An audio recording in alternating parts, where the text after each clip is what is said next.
Hello বন্ধুরা, আজকে আমি চলে এসেছি তোমাদের কাছে নতুন একটা ভিডিও নিয়ে, যেটাই আমি দেখাবো মাটন কারি কিভাবে করতে হয়। এবং মাটন কারির জন্য আমি নিয়েছি মাটন, আলু, পেঁয়াজ, আদা, রসুন এবং সমস্ত কিছু রেডি করে নেওয়ার পর আমি আলুগুলো ভালো করে তেলে লাল লাল করে ভেজে নিয়েছি। আলুগুলো ভেজে তুলে নেওয়ার পর সর্ষের তেল দিয়েছি। মাটন সর্ষের তেলেই ভালো টেস্ট হয়। তারপরে দিয়ে দিয়েছি গোটা গরম মশলা দিয়ে দেওয়ার পরে পেঁয়াজ দিয়েছি। পেঁয়াজগুলো লাল লাল করে ভেজে নিয়েছি, কারণ যতক্ষণ না পেঁয়াজগুলো ভাজবো লাল লাল করে ততক্ষণ আমরা মাংস দিতে পারবো না। তো লাল লাল ভাজা হয়ে যাওয়ার পর মাটন দিয়ে দিয়েছি।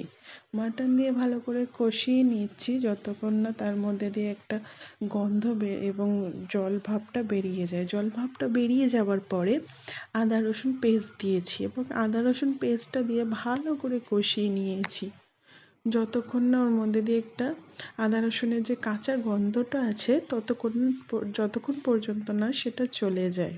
তো কাঁচা গন্ধটা চলে যাওয়ার পর আমি একদিকে গরম জল হতে দিয়েছি এবং তারপরে একে একে করে সমস্ত গুঁড়ো মশলা, হলুদ, লঙ্কার গুঁড়ো, জিরে এবং ধনের সমস্ত কিছু মশলা, নুন দিয়ে ভালো করে কষিয়ে নিয়েছি মাংসটাকে।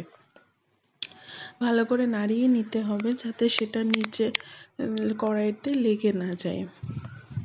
ভালো করে কষানো যখন হয়ে গেছে, তারপরে যে গরম জলটা আমি ওদিকে করে রেখেছি সেই গরম জলটা আমি এই কষা মাংসটাতে দেব এবং কষা মাংসটাতে আলু দিয়েছি এবং আলুটা দিয়ে ভালো করে কষিয়ে নাড়িয়ে নিয়েছি। ভালো করে নাড়িয়ে নেওয়ার পরে আমি প্রেশার কুকারে দিয়েছি, কারণ মাটন প্রেশার কুকারে না দিলে ভালো করে সেদ্ধ হয় না। এবং আমরা তো মিনিমাম 4টে সিটি দিই, আপনারা যেরকম খান সেইভাবে দিতে পারেন। দেওয়ার পরে 4টে সিটি দেওয়ার পরে আমার মাংস রেডি হয়ে গেছে। তোমাদের কেমন লাগলো ভিডিওটা অবশ্যই জানিও আমাকে।